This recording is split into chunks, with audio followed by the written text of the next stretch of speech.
again to Jet and Billy Rothstein for putting this together and roping us into this thing. We really appreciate it, Bill. Whoa, what's that all about? It's kind of a special day today here. It happens to be Bill Rothstein's birthday today.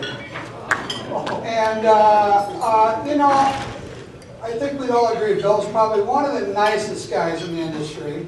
He's certainly on the short list. And he's one of our better professionals. And it's a special day today because he turned 60 today. So, let's all sing him a happy birthday.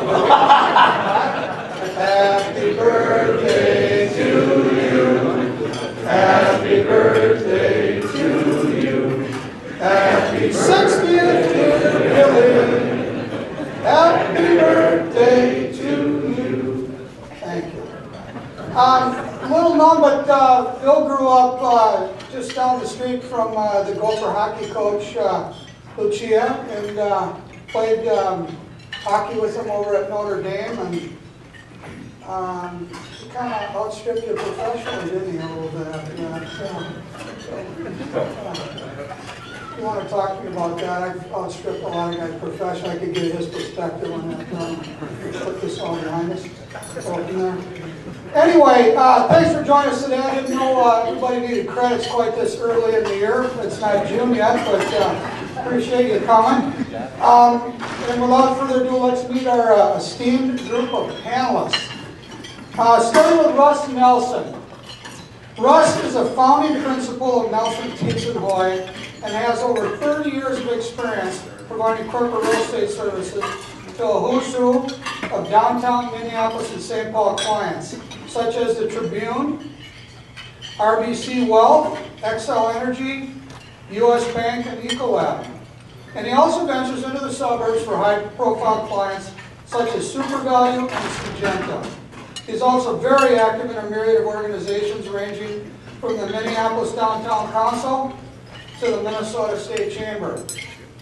Please welcome Russ Nelson.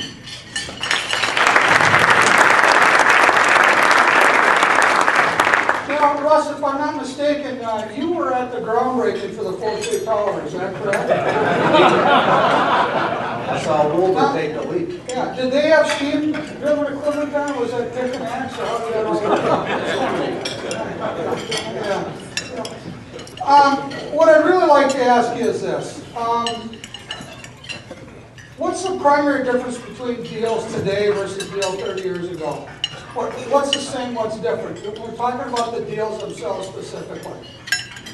Scott, thanks for that question. You know, and I have to thank Jet and Bill for helping shepherding through this panel. We did a lot of preparation. I want to assure you that every time we met, we had a new set of questions and possible insights, including today. So on the 30 year, if I asked everyone that was here 30 years ago, we'd only have 10% of the audience. So, but 30 years ago, slide rules, green eye shades, HP 12, and graph paper. So we'll go beyond 30, and I'm going to do 15 years ago. I'm going to cut it in half, because that's a long time ago. And just to give you some things that occur to me what's different. Well, here's just some bullet points that came to my mind. The whole technology area is just dramatically different in terms of its availability and use in the industry. I mean, just the cell phone, the smartphone alone, you know, was just coming on the scene 50 years ago. 30 years ago, we were still doing rotary dial with cords, okay? Argus, models like that, the whole analysis part, aided by the technology, huge difference. MNCAR exchange, the availability of market data. 30 years ago, even 15 years ago, you had to call the individual buildings to verify what was available and try to put your own statistics together. The different firms would have it, so that's changed a lot. You hear words now that you didn't hear of back then. Sustainability, lead, alternative workplace strategies. There's often remote decision makers, so that you're doing a deal here, but the actual decision making is not in the Twin Cities, leading to a whole set of different ways to do your business. And I'd say there's the advent of very deep client metrics or measurements on your performance.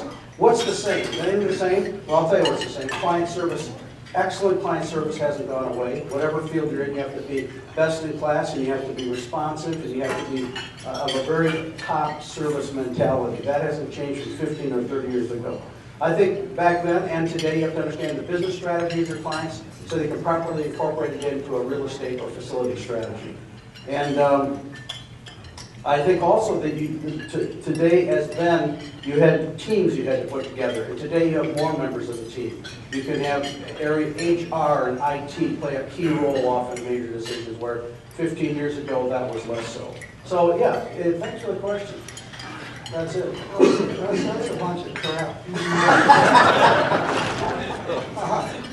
We're going to keep our answers in 30 seconds. Well, my rest of mine. Thank you, that's good. Next is Blake Hastings. Blake is a newcomer to our market, having just taken over as the managing director of CB Richard Ellis, where he oversees the activities of about 65 brokers and the support staff. And prior to moving his wife and 3 kids to our market, Blake was the senior VP at Cassidy Turling Phoenix, where he resided for 10 years. Please welcome Blake Hastings.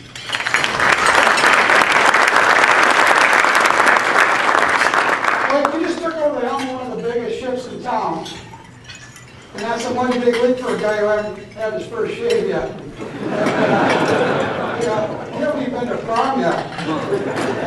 So I'm wondering if, has Curly and Holsey given you the birds and bees talk yet? And are they going to give you a few more weeks before they explain how the game's going to be played?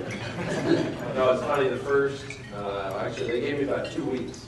And then all the guys, well, Holsey, the 30-year plus guys took me out to dinner. They were nice, and we had a couple bottles of wine, and then they started pointing at me. So I got the breast poke. What's been your biggest surprise so far? What's been the biggest, sheep dip, I didn't know this was going to happen moment? What have you seen coming? I think market-wide, I'll take it 2 ways. Market-wide, I would say the biggest difference is this market's more collaborative. I mean, the brokers, we really seem to get along well. Not that they did in Phoenix, but it was just a different feel, more of a community feel. And then I guess my biggest oh shucks moment of the job, as a broker, many people in the room kind of always looked at the manager. I did myself and thought, wow, that's easy. I can do that. I can make good decisions. But it's been a bit different having to make the decisions rather than thinking I can make the decisions. So that's been the biggest change. Next is Bill Wardwell. Bill and I go way back to our days at what was then United Properties. Most people don't know or have forgotten. Oh, you're not here, Bill. Right? I wonder if he's even here yet. Most people don't know or have forgotten that Bill put up some very solid numbers as an industrial broker at what was NUP, Thorpe, and Frownshoe. So he's walked successfully in the shoes of the people he now manages as the Executive Vice President at Colliers, where he oversees the Brokerage Services Group since 2002. Brew, last fall, your guy, Chris Simmons, and Cushman Wakefield's John Yante traveled together, alone, in a truck, for 18 straight hours. How could there have possibly been enough oxygen in the cab? There definitely wasn't, Scott, and for all of us out there that know those two, it had to be an amazing trip. Plus, they never turned the radio on, never had any music on. They spoke the whole time. They were on Elk County, by the way. Elk County to New Mexico for 18 hours. If you had a bomb in there, and the respective house leaders and probably the Pope, everything could be cured today. I'm sure they touched on every subject and left nothing unturned. I would imagine that's the case. Those two guys are two of our life's great characters, but more to the point today, they're two of our industry's most productive brokers. Bill, from your perspective, what do you think makes them tick? Why do you think they're so successful? It's pretty easy, and for those of us that know and have done transactions, market knowledge, second to none in their respective disciplines, laser sharp focus on what they're doing, and both of them have unparalleled deal-making skills. You mentioned if you throw Donnie on in that, why I got a gray hair. we'd still be setting down bail bondsmen. wouldn't we?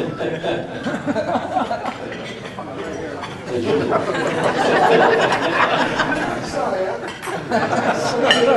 woke up and wow, if it had to do to them, that would have worked. Next is Mark Evenson. Mark's been in our business for over 28 years with a focus on tenant rep and delivering corporate services. In addition to his own personal practice, Mark has established, managed, and led satellite offices for 3 national real estate firms: Cushman & Wakefield, the Staubach Company, and now DTZ Property Services. Mark, rumor has it you're engaged. Congratulations. And does she know you're going to have to associate with the likes of asset managers and developers? Well, yeah. Can you explain to her what a commissionectomy is yet? Unfortunately, she's learning firsthand. I'm in the middle of a situation where I've got a commission and actually the whole transaction cost is delinquent by 1 year. So There you go. she had a baptism right away. And what's the story with all the name changes at your shop? I thought that Cassidy, Turley, Martin, Tucker, Crosby, Stills, Nash, Young, and Stills had the market corner on messing with their databases every other month. What's with the Run DMZ or whatever? What's going on there? I will have been there, I've been at this firm for 5 years in May, and it will be my 3rd name change. So call me, and at any point in time, I may answer the phone with a different company name, just based on my mood. It is somewhat of an interesting story. A company out of Sydney, Australia, a publicly traded company called United Group Limited, also known as UGL, started acquiring real estate companies. That is not their background, so it's interesting that a non-real estate company grew a $2 billion real estate company, which we are today. We're 52,000 employees, 50 countries, 200 offices. The reason we went to DTZ was because they were a dominant player in China and in Europe, and we wanted to maintain that name recognition in those markets, which are very important. We sometimes we're very U.S.-centric about real estate and about commerce, but the reality was that there's a lot of business being done in a lot of other countries. And in fact, the United States would be a growth market for them to try to develop and kind of fill us in together. So it's made up of the former Atlas company, Unico, a large facility management company out of Boston, and then now DTZ. So no more name changes this week. Although we're rumored to be buying somebody by the Crosby, Stills, Nash & Young. There you go. Oh, you're buying Cassidy Turley? They know that. By the way, is this mic on? Can you hear me? Turn your mic on.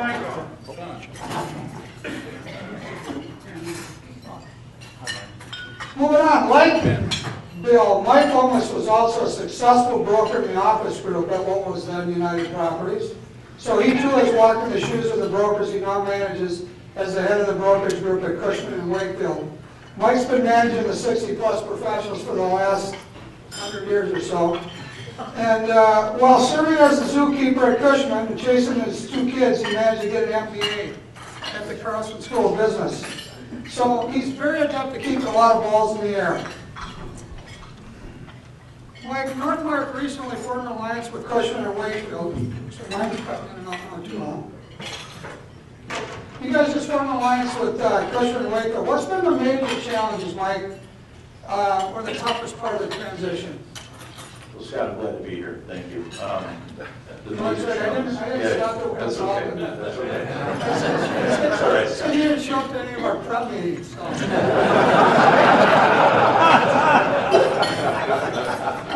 He used to be my boss. I got to take a shot here. No, I'm still lamenting the fact that 7 years, 4 months, and 16 days ago, Scott left our company. And it's still hard. But let me try to power through it, Scott. So we're a year and a half into the joint venture. It's not an alliance, so we actually formed a new company, which brought together the Minnesota operation, Cushman & Wakefield and Northmark Real Estate Services in a joint venture. We manage the business here locally, but we interact with the corporate offices throughout the country and the globe for C&W, as well as have a unique relationship with the various alliance firms.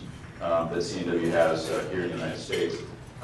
It's been a great experience. We talked about combining companies, but really what we're doing is bringing people together, people from coming from different places, different skill sets, different weaknesses, different strengths, and trying to put them together. We now have 80 transaction professionals, which is a big crew, and a lot of talent.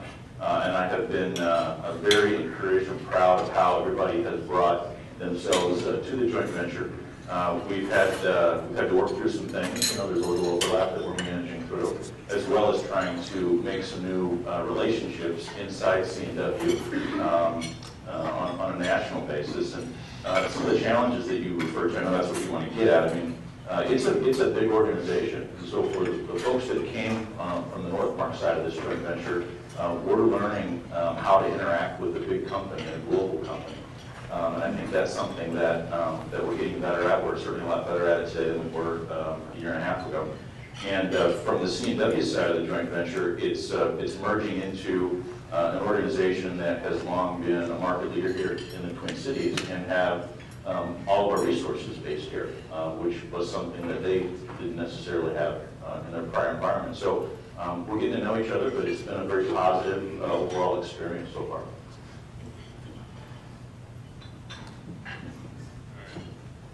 Ah!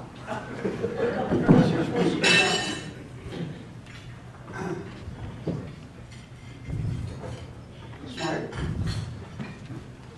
Bill, how about your firm's merger with Colliers? What's been the toughest part? Probably changing all the signage. It's expensive. It's really, there's been little negatives. Few negatives I really think that in all seriousness, changing the signs, but having just a brand of Colliers name with Welsh's name being so well known in Twin Cities for many years, that was the hardest change for us, is just to be the brand compliant. And we still have a little bit of, I think, who are we in the marketplace and how it relates to what Welsh is. It's all been very good for us. Understood. Russ, how about you guys? Was that a challenge changing from rotary phones to digital? We waited to make sure that the cell technology was really working. All right, on to some really hard-hitting questions that we've prepared here. Where the hell are my glasses? Anybody know that? There they are. What are some of the strengths of being a large firm, and what are some of the challenges? Blake, let's start with you. You're the newcomer, and tell us what you think are some of the strengths and some of the challenges of being with a large firm, because you guys are certainly large. First, there's no challenges. No, but in all seriousness, the strengths are, more and more our clients look for all the services. So if it's, typical brokerage, appraisal, debt equity, project management, facilities management, on and on. And then really now, it's new to me is, all the specialty groups within the brokerage. Labor analytics groups, incentives groups, healthcare groups. So really we're able to bring in specialists from all parts of the country now. It's more of just a global platform, which is great. Challenges, I'm probably not the right guy to ask, but I'll give you my opinion, only being 10 weeks here at CV, but I would say it's, the clients get the same service because they're dealing with a broker. But it's really for the brokers to find enough time to research everything that CV has. That's a challenge, is how do they spend their time to find out, what they're doing in other markets when they're just, head down doing their business. So how do they capture all the specialties and all the talent outside of Minneapolis? Mike, how about you? From a global platform standpoint, some of the same things Blake just mentioned. I mean, helping our people become consumers of the platform to benefit and serve their clients certainly is an area that we spend a lot of time on. It's a broad question, the challenges or strengths with being a big firm. But anytime you take that many people and you put them together, you've got to mesh personalities. And what we've tried to do over the years is be clear on who we are organizationally, who we serve, what our operating philosophy is, and kind of what the ground rules are, how we're going to interact with one another, interact with our clients. and then do a good job communicating that to people that work at the firm as well as people that are contemplating coming to work at the company. And if you do a good job with that, then people stay. Even though you decided to go somewhere else, Scott, people decide to stay. And then people that are attracted to that kind of operation, find you. And if you get that right, then it's pretty easy to be a big firm and operate that way. The other thing I would add is it's necessary to be a specialized firm with people that have centers of excellence and a focus in different space, and that eliminates a lot of the overlap that can occur. Everybody's doing a little bit of everything everywhere. So that's something that in our organization we've tried to move beyond that just because we have to. Mike, if I hadn't left, Gleason or Morgan had me listening, so good thing that I did. Mark, how about you? With the new company that you're forming, you guys must have some size challenges trying to get your arms around. Well, we have a lot of them. It's obviously we're trying to integrate 3 firms with 3 different cultures, 3 different actually disciplines. And for us, will be the challenge of how do we integrate that. DTZ just did 1 million square feet for Oracle in Great Britain. Genentech is a big facility management company. Toyota, we manage all their facilities. Facebook, Google, these are all international clients of DTZ. So how do we make that work in the United States domestically for the former Equus people?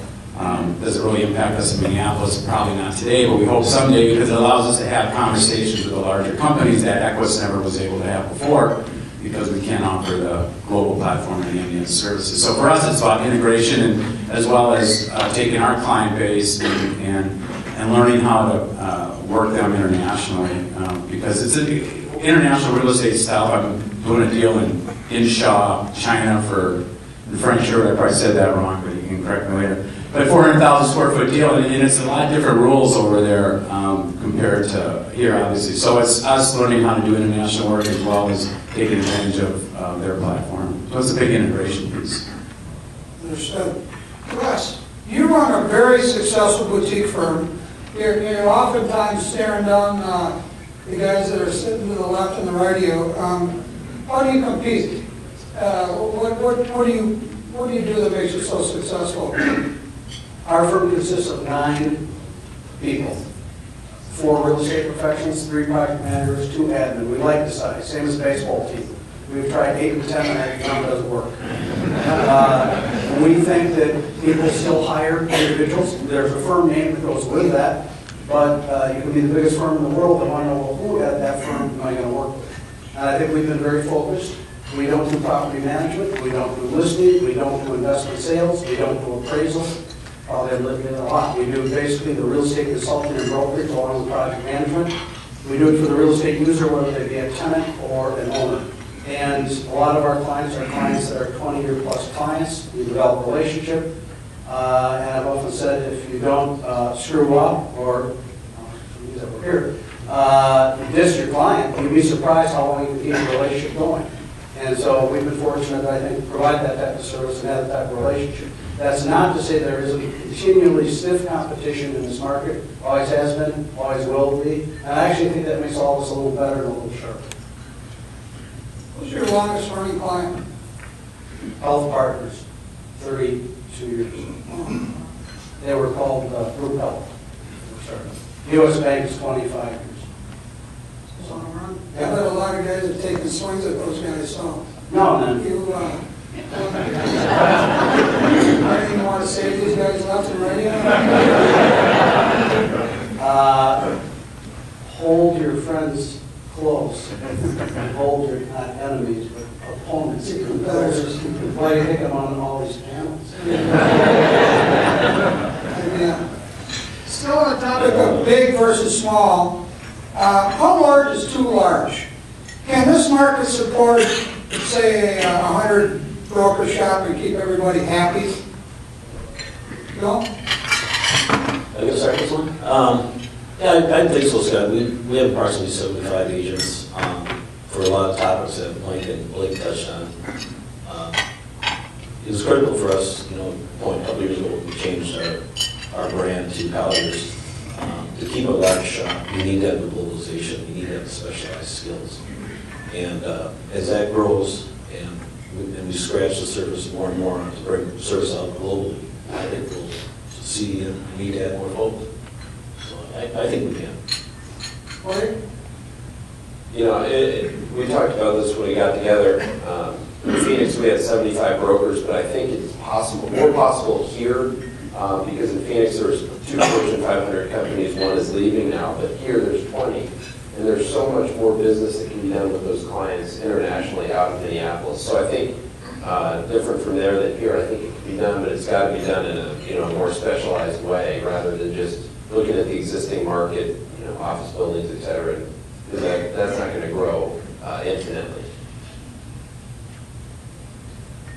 Anybody else have anything you want to add to that one? You guys going to 100, Mark? No. Up from 11? Up from 11, hopefully. Sounds like you're on your way though.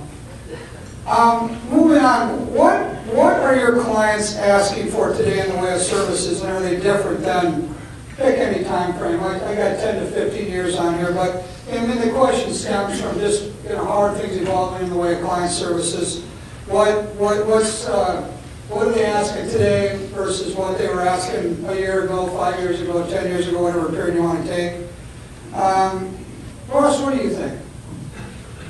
Well, I think I'd start with the governance of the company. I'll talk larger companies like U.S. Bank. You have to know when they make the key decisions, who's responsible, what information they need. You need to have vetted it several times at a time, in this case often financial measurements, shareholder value impact, etc. So by the time you get to decision makers, you haven't had any missteps. So you have to stay close to your client, give them the information they need on a very timely basis. 10, 15 years ago, I'd say it was not terribly different, but I think it's become more sophisticated in terms of the information that's available and then the decision making. I would say in some respects, decision making today, now this is a broad comment across the board, is more difficult. Deals take longer in part because the banks themselves have more points that they have to touch, get approval, get through. There's a lot more regulatory, and the tax settlement plan of ours or the banking that they have to comply with. So things take longer, and a lot of that can be very frustrating. But as the representative of the broker, you better understand it, or you're going to end up with a failed deal. Understood. Blake, you touched on this earlier about the different. I hadn't thought about this until we were in a prep meeting here the other day. In Phoenix, which is a very sizable market, my brother heads up one of our competitors down there, and so I stay mentally a little more in touch with Phoenix sometimes in other places, but they have 2 dropping down to 1 Fortune 500 company. And I think we have, is it 19? 19, yeah, 19. So what a difference. You touched on it, but elaborate a little bit more on your thoughts on what that means to our market versus what it did mean to Phoenix. I think from the occupier side of the business, it's just more opportunity. Where in Phoenix, it was all inbound, one-off regional headquarters type deals, where it was harder to grow your existing clients and do them in multi-market. Well, here, if you grab, on Ameriprise or RBC, who we work with, we're doing hundreds of transactions a year across the globe. So you can take one client here and grow them where it's harder in Phoenix to grow. Mike, your thoughts? Well, I think that's true. It's a rich environment for corporate headquarters, Fortune 500, but even outside that, privately held firms. There's some great quality, big privately held firms based here in Minnesota. And so it's also a great place to start businesses. And so we see we incubate a lot of companies, and there's an opportunity to take them out as they grow and have success. So I think it's a great environment to operate in our industry, and I think that's why everybody in this room is here. It's been very rewarding from that standpoint.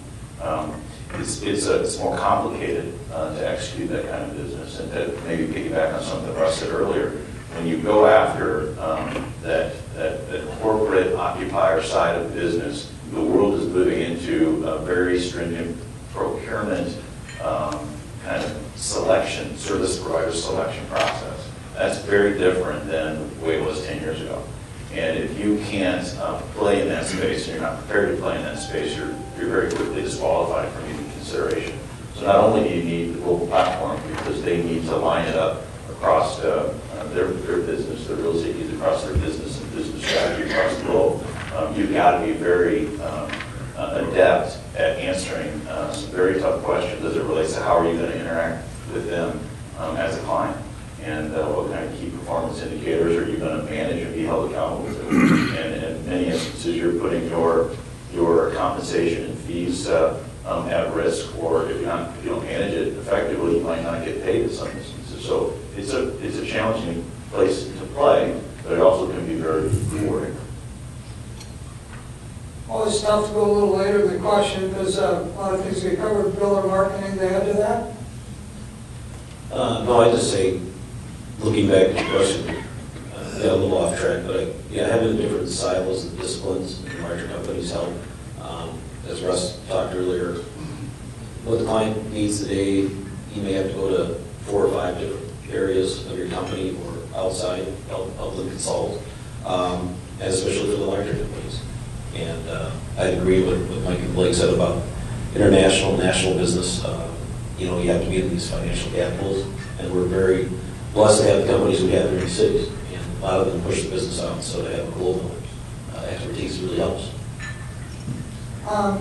Bill, you've got a lot of veteran, high-producing brokers, but I've always thought, and it's not meant to be a joke or a cut, but I always thought you got a lot of cowboys over there. I mean, a lot of independent guys. Yeah, I'm looking at you too, Jim. But so is it hard for you to get the collaboration that's sometimes required?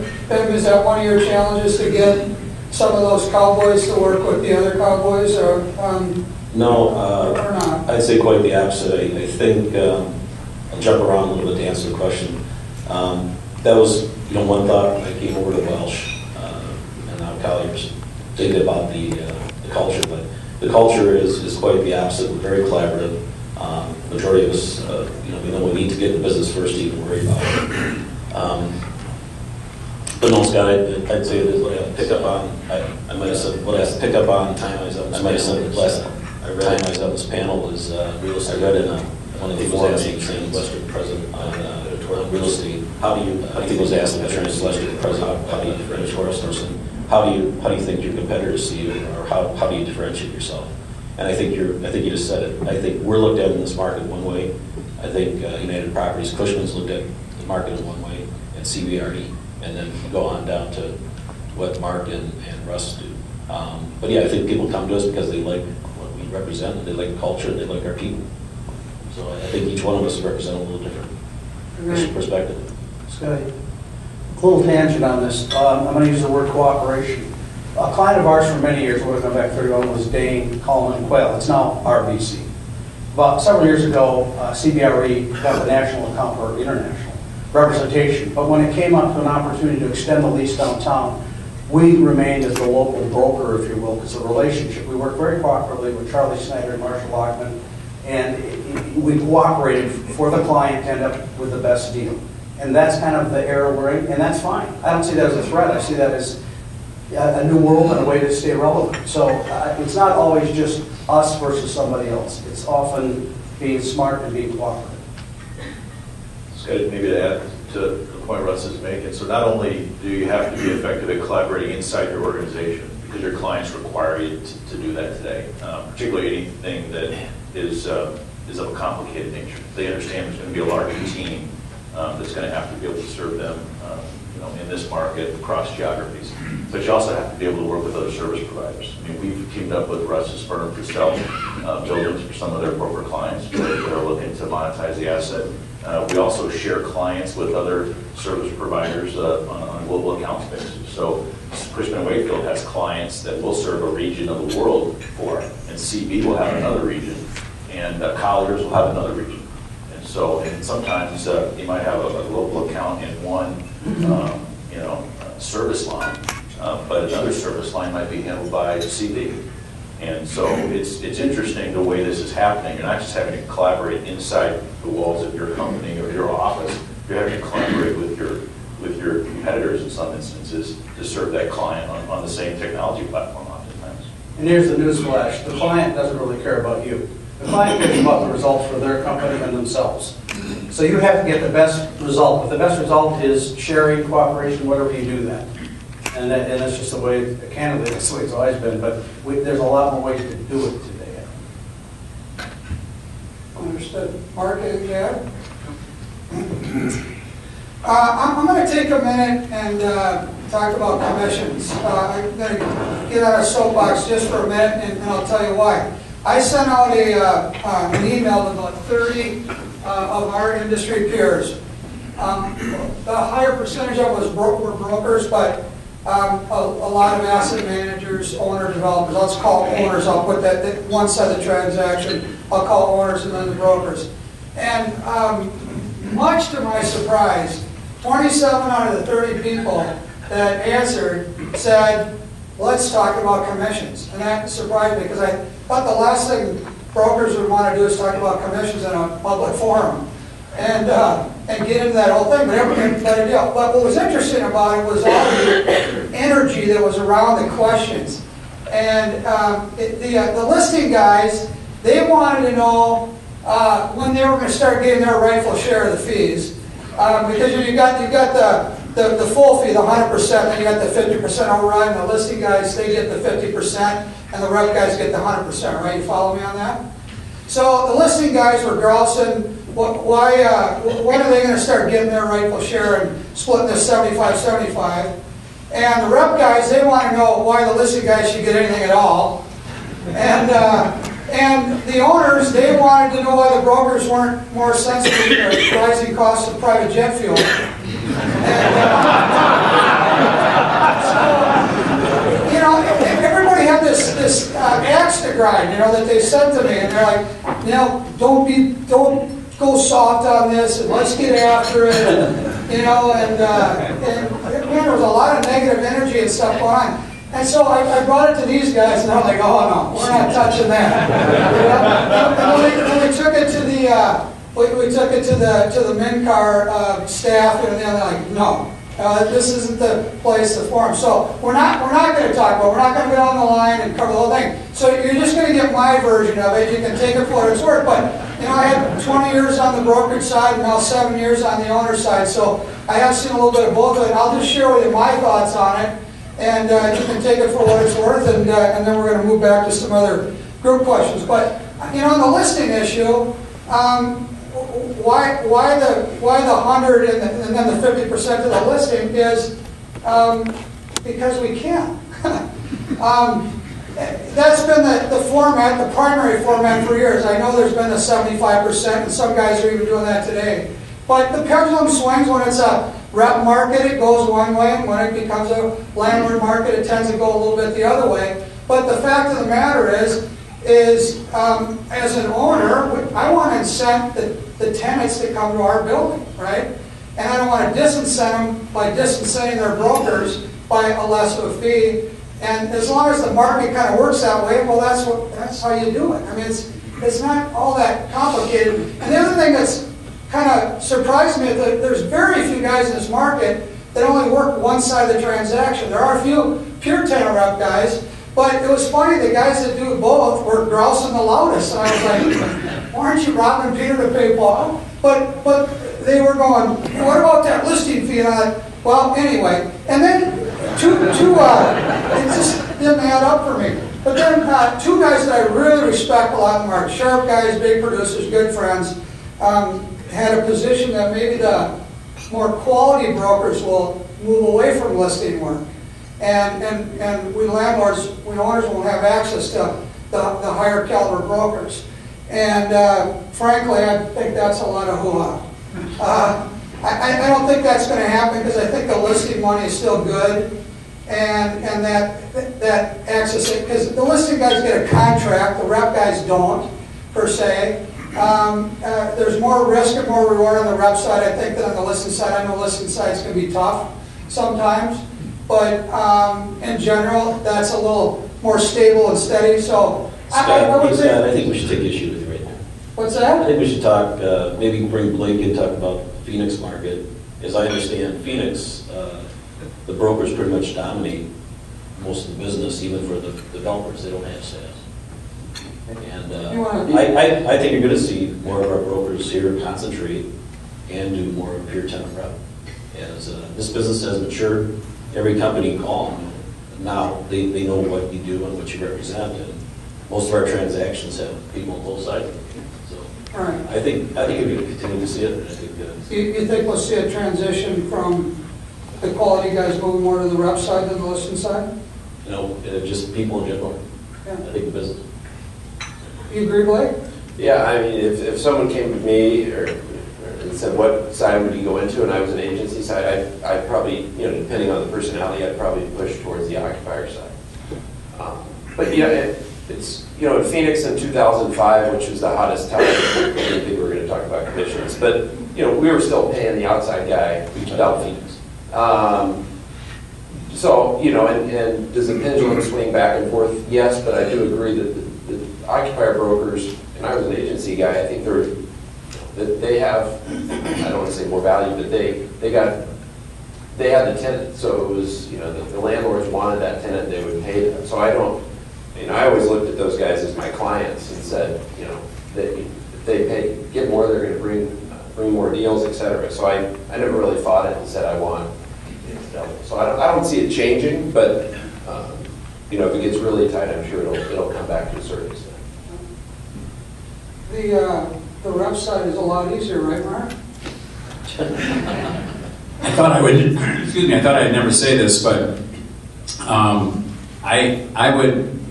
we always felt like you had to do one or the other. You had to play offense or defense, but in this market particularly, we've really discovered that our biggest competitors for the traditional, 10,000 foot office deal or 30,000 foot warehouse deal are the brokers who have both listings and are doing both. And I think it's because whether they've fallen into it deliberately or accidentally, they have figured out that in this business, it's best to be known and it's best to specialize. So it's easy in our business, particularly if you work for some of the bigger shops, to geographically fall into a product type and into a geography, and that allows you to be known by the tenants and by the owners, by both. So a lot of the successful people in this room have discovered that they can do both by just really being known in a particular specialization, whether it's geography or in a product type. And I think you can do both. I would have never said that maybe even yesterday, but the more I thought about it, the more we run into people and see tenants being rep by brokers who we also know have listings. I applaud them, and I think they are capable of doing both. I think before you decide to come over to the tenant rep side, you got to understand this is a lot. It is a lot of work. The business, when I first got into the business, or maybe not even divided in half again, 14 years ago, a tenant. You'd come to a tenant and they would know how much space they wanted, where they wanted to be, and it was just really your job to kind of figure out what those options were. Because I think they didn't necessarily take a real serious look at their real estate. I don't want to say it was arbitrary, but in a lot of ways it was much more simpler than sort of what Russ was alluding to earlier. Today, in fact, we used to not actually plan in a space until we had actually committed to the space. I mean, they would go out and make a commitment through an LOI or at least go to a lease on a space, and I'm talking the 10, 15,000 foot office user. They know that they were 10,000, 15,000. We'll figure it out, but that's the building we'll go in, and now we'll do the plan. Now today we're doing strategic programming, we're doing demographic studies, psychographic studies, long before we've even gone out and done a survey or even talked about where they want to be. So it is then from there all the way end-to-end service, and it's a lot of work. And projects, as some of you know, take 2-3 years sometimes to get through to the final end. So I don't know if I answered your question, but I've been quiet for a while, so I thought I should babble for a bit.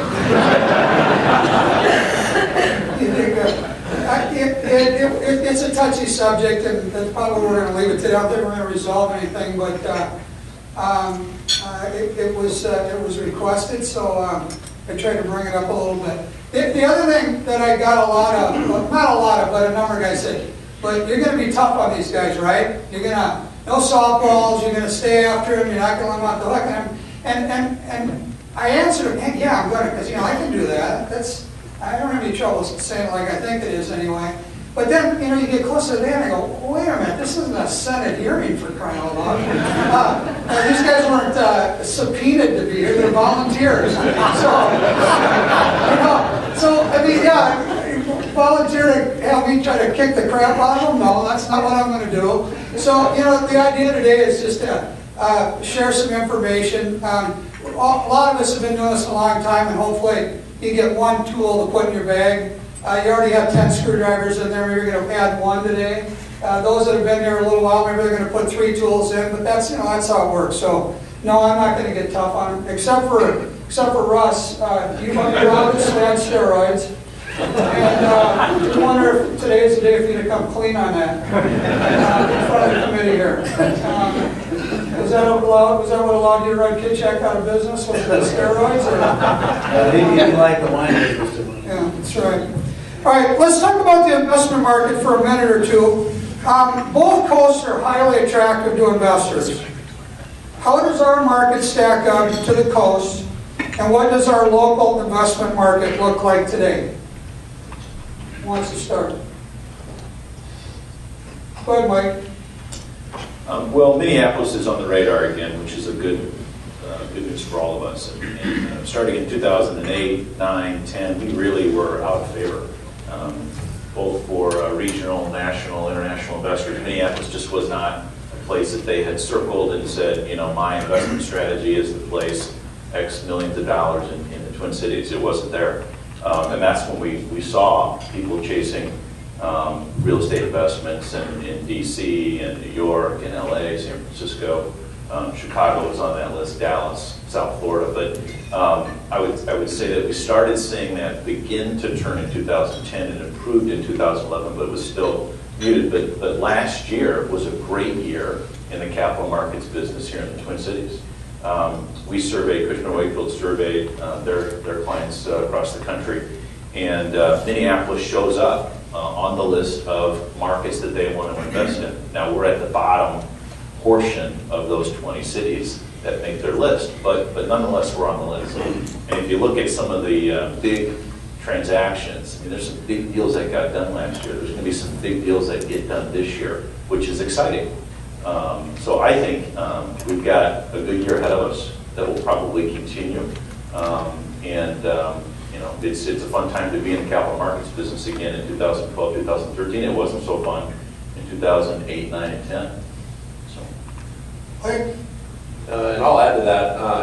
We talk about the gateway markets, and if anyone's read the national magazines, the cap rate compression in the gateway markets has been tremendous. In 2 similar-sized markets to Minneapolis, a Denver and an Austin, over the last 12 months, they've started to see those investors move on. San Francisco, et cetera, have gotten too pricey, so they've moved on to those. So those 2 markets of similar size have seen a big jump. I was talking to Steve Buss yesterday, and he believes that we're one of the next markets to take the plunge and see significant compression over the next 12 to 24 months. Bill, what are you guys saying? I agree with what Blake and Mike have said. And to Blake's point, right now, you're seeing these investors come here because they're getting another 100 basis points, higher on the returns than on the coast or in Chicago. But on the positive side, too, we're seeing new buyers that typically would come into a market like this. Sean's saw Zell's purchase of Normandale, so I think that's good news. There's a whole different line of buyers that typically. As most of you know, Duke is headquartered in Indianapolis. We have national acquisition guys there. And my acquisition guys have been a little skittish to come here because the cap rates have been so aggressive, and we're similar to the coast in some way. What should I say to those guys about why the other guys are taking interest here, even though the cap rates are competitive? Why are guys coming here for the same numbers they can go to the coast or somewhere else? What about here is attractive? I think the numbers here are significantly less than the coast right now.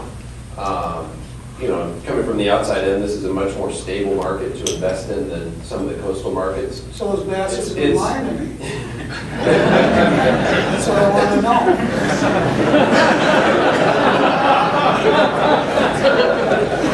Scotty, I think it might be confidence in our local industrial expert.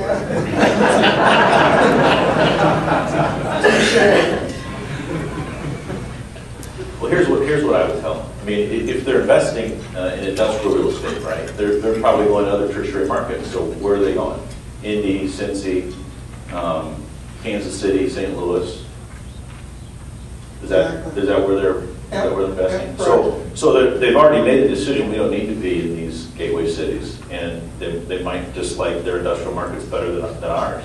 I mean, Minneapolis isn't a hotbed of industrial activity. We're kind of at the end of the run. We're not a distribution market. Like you could look at the way the rail lines and the interstates run through some of these other cities that I just mentioned. So that might be what you're facing. But for people who want some stability, we've got a low unemployment rate, we've got an educated workforce, we've got a high workforce participation rate, high household and per capita income. I mean, this is a great place from a standpoint of doing business and having some stability. The knock on it has always been rent growth. How do we get in and then feel like we can underwrite rent growth, particularly on the industrial side? And that's been the story for 20 years. But I agree. Rusty, do you guys get involved in the investment side with your clients at all? Every buyer of a downtown office building has called us for our opinion as they do the underwriting. I'd make this observation. The value increase in office building has been primarily due to cap rate conversion, not due to NOI increases. And I still don't see the rental income increases the way these pro formas on their Argus models are showing, at least for downtown. I know maybe Zell's going to be the same up Southwest. But I think it's kind of a bear trap, candidly. I don't think it's all bullish. I think there's a lot of money out there that wants to be placed. Wait till interest rates rise at all, and you're going to see a reversal of a lot of this. So we are a stable market, but we're not an explosive or big leap market. It's just very gradual. Downtown Minneapolis, the rental rates in the top 8 buildings still haven't achieved what IDS had coming out of the box when that building was built 30 plus years ago. So we just haven't had it. And I don't see these models that have it going up from, say, where it's 17 and today going starting at 22 with 50-cent bumps. Good luck. And so I have a little different take on it. There has been action, that's good. There has been new money, that's good. Actually, Short Stay was in the market before with the LaSalle Plaza. KBS, I think, would be a good owner. They bought a very stable building with only Martin Williams at risk. And so, but it's just not that easy. If you look at the value increase, it's cap rate compression, period. I think Rush should be an investment sale broker. No, sure. The commissions are high. Oh, sure. Interesting. You're exactly right. I mentioned earlier that the Cushman & Wakefield investor survey. So the 3 biggest risk factors or concerns that they've got, what do you think they are? Not anything that Russ just mentioned about ability to achieve rent growth or the market fundamentals or whatever. 3 global kind of factors. So it's the global economy, it's the interest rate risk in terms of what's going to happen because you've got an artificially low interest rate today that's been in place for a number of years. It's likely to be in place for another couple of years at least. And when the survey was done, the fiscal cliff hadn't quite settled yet, and so that was identified. Those are the top 3 risks that these investors identified. All 3 outside their control and their underwriting. And so to me, that's the big wild card. Now we've had good job growth the last couple of weeks. These numbers will be interesting to see whether they get adjusted. But there's so much outside of our control as practitioners in this industry and in our clients' decision-making process that in a lot of ways we're hoping that things don't change too drastically too fast so that we can adjust in terms of what the federal government's putting us through. But to me, that is the wet blanket right there. If we get that figured out, then I've got confidence in the people in this room. I've got confidence in the businesses and the investment community to make the right decisions and put the capital where it needs to go. But there's so much stuff that's being manipulated that's outside our control that people are kind of going, man, I don't know what the future holds. Well said. Turn the page. On the subject of rookie brokers, it was common thinking that one needed to specialize by product type and geographic area. Does that remain true today? Or another way to put it, maybe, what's it take for a young broker to be successful. And Russ, I want to start with you. You had a interesting perspective. We were talking about when you teach over, is it St. Thomas? St. Thomas, MNCAR, Wisconsin. Russ teaches, and you said just about every class asks him, what's the secret? You know, what's the magic pill? How do you get successful? And share with them your thoughts on that. Yeah, I do get asked that a lot. And by the time I get done, I'm not sure they wanted to ask that question. And I want to pick a little bit on my associate, Lynette Dumoulin over here, from Nelson Tietz in Hawaii.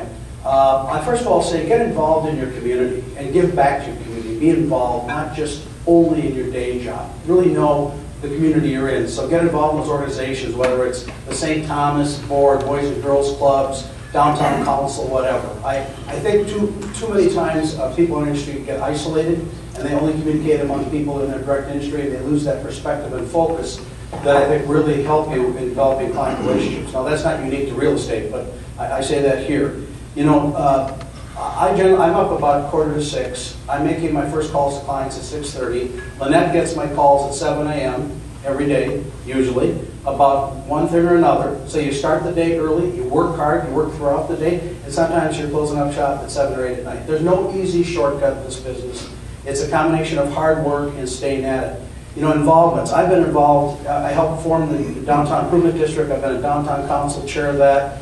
Nancy and I led an $8 million campaign at Como Zoo. I'm on the Regents Hospital Board. I'm on the U.S. Bank Board. I'm the Trust for Public Land. It sounds like a lot. I'm involved in all of them, and I don't do one of them because it's going to lead to business. But let me tell you, a lot of these things. The most recent is Greater MSP. I'm on the board and head of the Partner Advisory Council. I got Blake yesterday for that. Stay connected. Get connected to your community. Know what's going on in your community and give back to your community. And believe me, success will follow you. And these young kids, I really love it because they're, you know, well, how would anyone know? We didn't know anything. So, but I think that's the secret sauce. It's about service. It's not about you.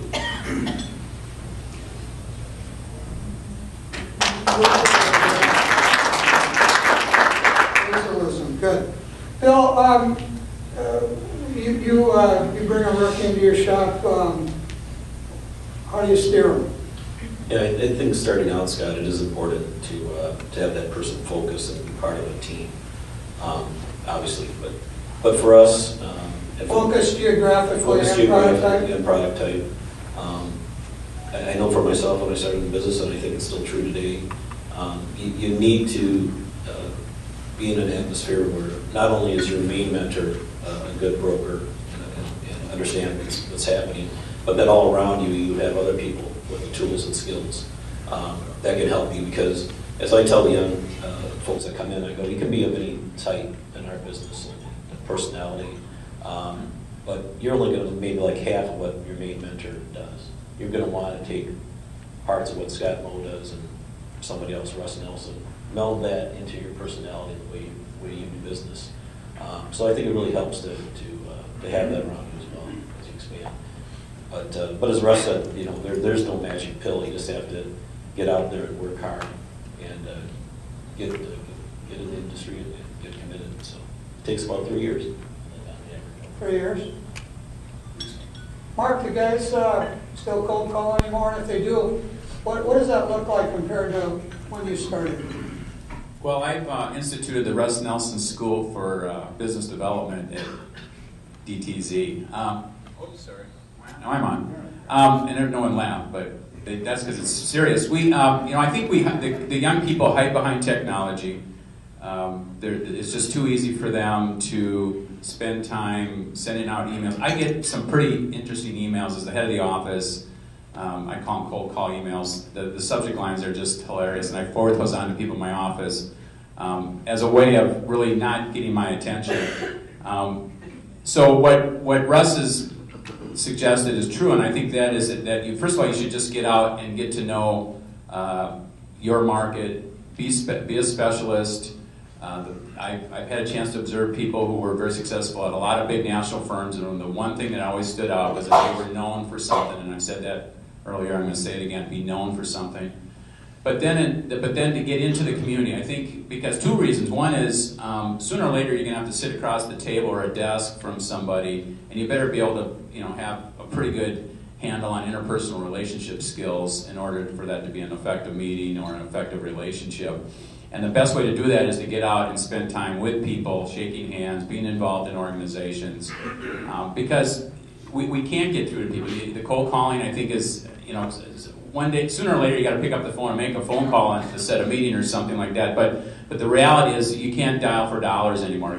It's just impossible to get through to people. And the only way you're going to get to them is to find them in their world somewhere out there where you can shake their hand, get a chance to meet them, and develop some sort of initial relationship. So we're all about trying to get out and get out from behind the desk and get out in the community as well. Real quick, Mike or Blake, anything to add to that? You guys had two of the more focused training programs over the years. CB just had set the benchmark when we were all younger, and then United Properties, Northmark, kind of took that and expanded and whatever. Are you guys still, do you have a very deliberate and focused training program for your young guys, and what are you doing to get them off the ground? Yeah, I'll take it two ways because I want to add to what these guys said. I think, but it still goes back to, if you have one characteristic, and because every broker's got a different personalities, and there's some big personalities, odd personalities, I mean the whole bit. But the guys that have drive, that's the one thing, if you have to point to it and say, or a need for achievement, or one thing that they want to win, that if they've got that, he or she's got that, then you can, you figure out the rest. So I think that.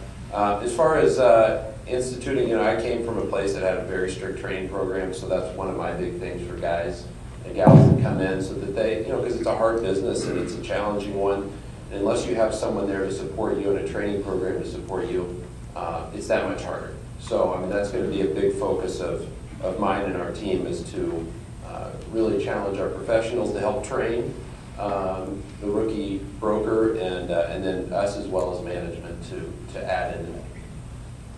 Mike and Dan? Well, I love bringing young people into the business, and we've done a lot of that over the years, but the last 5 years, we haven't done much, just because of the state of our industry, where it's been the willingness of teams to take on responsibility and be that senior mentor broker for somebody. We won't bring someone on unless we've got a team or an individual who raises their hand and says, I will take responsibility for that. And then there's a co-investment in bringing them in and getting them trained, making sure that they can be successful. Because if you're trying to break into this business, in addition to everything that they've said you needed, just in terms of your personal skill set, drive, motivation, right fit for the industry, you need to have a company, and at least an individual, but hopefully a team, that wants to see you succeed. And if they want to see you succeed and they're going to make a commitment to be a part of that, chances are you're going to be successful. If you don't have that, I think the deck is stacked against you. So coming out of the environment that we've been in, it's only been the last 2 or 3 years that we've been adding people. We just took an inventory of our staff, and on the transaction side, we've got 15 people with 7 years or less experience. If you did that same measure 10 years ago, we'd have a much higher percentage of our overall population that would be under 5 years experience. So I think as an industry, we've gone through this period where there's been a lack of a lot of new talent coming in. But I'm hopeful that that's going to change, and we're already starting to see it, and we're recruiting a couple people right now, and we'll be bringing them on, which is all good news. But it's tough right now. If you're trying to break in the industry, it's tough to find a place that's ready to take a chance and put some capital and time and energy at risk. But it's turning, it's starting to change. The other thing that I would just add, Russ said there's no easy solution. At Cushman & Wakefield, we've developed a brokerage app on how you bring young people into the business, and it is working marvelously for us. So if you want some help with that, Russ, I'll be happy to share that with you. It's one of those $1,000 apps. Speaking of money, can any one of you, are you willing to share your desk costs? Or is that a little too personal? What's it costing to support a broker these days? It's expensive. It used to be 50, 60 grand a year. And then We're twice that. We're twice that. It's expensive, and it's one of those things where you've got to get the math right in the equation in order to be profitable. But at the same time, the clients are requiring you to be able to do more for them than maybe we could do a decade ago. So it's expensive. Understood. moving on here, and we've got just a couple more minutes, and then we're wrapping up for the day. Regarding forthcoming projects, redevelopments, big moves, new headquarters, anything like that, are there any game changers on the horizon, anything going on that you might put in the impacting game changer category? Any one of you? Russ, can you talk about something might be going on downtown, for example? I'll talk about a couple. One is somewhat old news, but it's not really news yet because it hasn't been built. And this gets back to client kind of knowledge. XL Energy, you probably read, is going to, Opus will build a new building across from their headquarters between 4th and 5th, between Nicollet and Marquette, about a 215,000 square foot building, really in addition to their corporate headquarters. They're in Marquette Plaza presently, the lease expires in 16, and that's what they'll be coming over. That's going to reform that whole block. You've got Opus's high-end rentals, now you're going to have that, and I read in the paper today, see, read the paper, not read the paper, get your app for Star Tribune, anything else, read it, Finance and Commerce, Business Journal, that there's another apartment being proposed for the last remaining small piece on that block. The point there is that whole block is going to get renovated. It was a blighted block, and now it's going to, north end of the mall is going to start taking some action, so that's one. The other I think you might be alluding to is we represent the Star Tribune, and I have in that case for 25 years.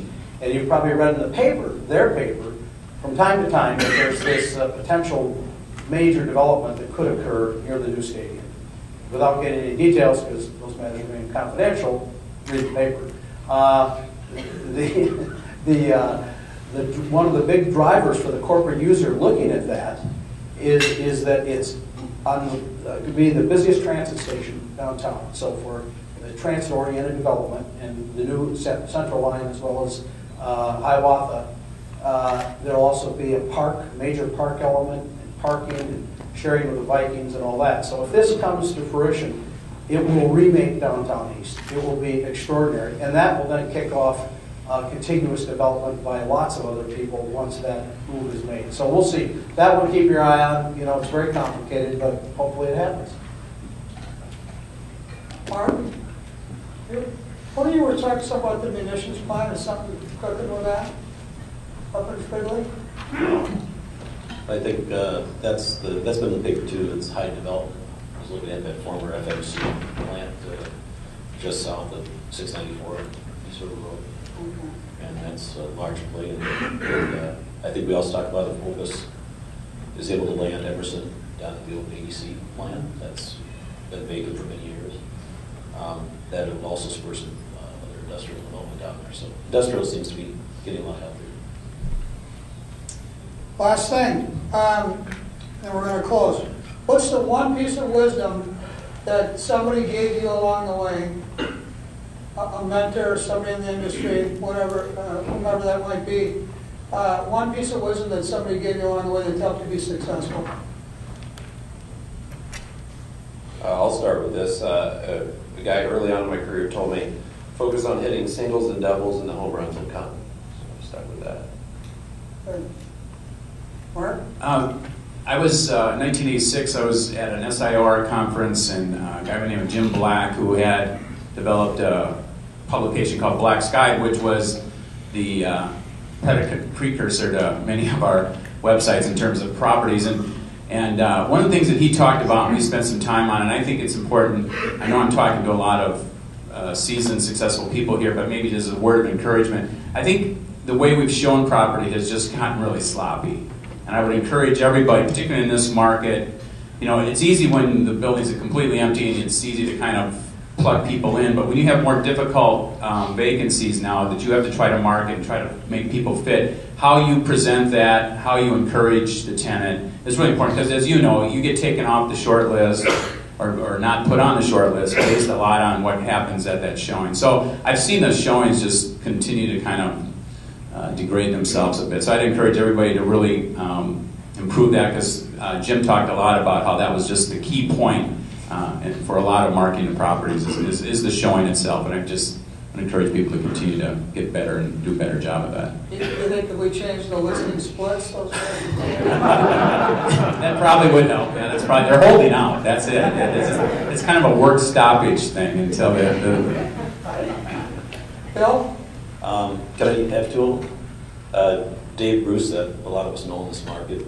I started at Thorpe Brothers and Dave was there. One thing he always said was, when you think you lost control of the deal, you already have.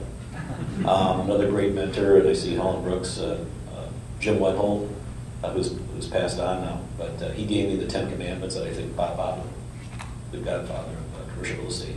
But in one of those commandments, I'll go to what Russ said, was you can never have enough friends in this business. You never have enough friends. So. Very good. Mike? Well, I've gotten a lot of advice in my time in the industry. You've given me some, Scott. I appreciate that. I'm not going to reference that advice. My grandfather actually was the wisest man I knew, and he was a steel worker in St. Louis, interestingly enough. And I remember being 8, 9 years old, and he took me to the foundry. And it used to be Douglas Corporation, and then it became McDonnell Douglas. So they're fabricating metal for airplanes, and these giant hands. And he never went to high school. I take that back. He went to high school, but he didn't complete high school. He started working, but he was just a very wise man. And he said, always work hard, do your best, make time to laugh, care for others, and serve them. And through that, if you truly do that, you'll find the best version of yourself. And that transcends business. It's something that I've tried to carry with me throughout my life, and sometimes I'm able to do that successfully. Other times I fall very short of that. But to me, that's kind of an operating philosophy that I've tried to apply to everything I do. And it came from a very, very simple, wise man. Very good. Yes, sir. Can I do double? You can do 3, you're so smart. Here we go. Why have I been in this industry? Why do I love it so much? Why do you, I would assume, love it so much? I don't think 20% of you, most, could ever work in a corporation in a structured environment as VP of something. This industry attracts the person who's entrepreneurial, that likes their independence, that likes to work hard, and likes the upside and rewards from the business. And that's what I love about it. And so we get maybe more characters, if you will. No, you use the term nutballs in the meeting. All right, maybe I did. You're talking about down here. But I made it. I got to be careful because Jimmy's doing a roast on somebody I know.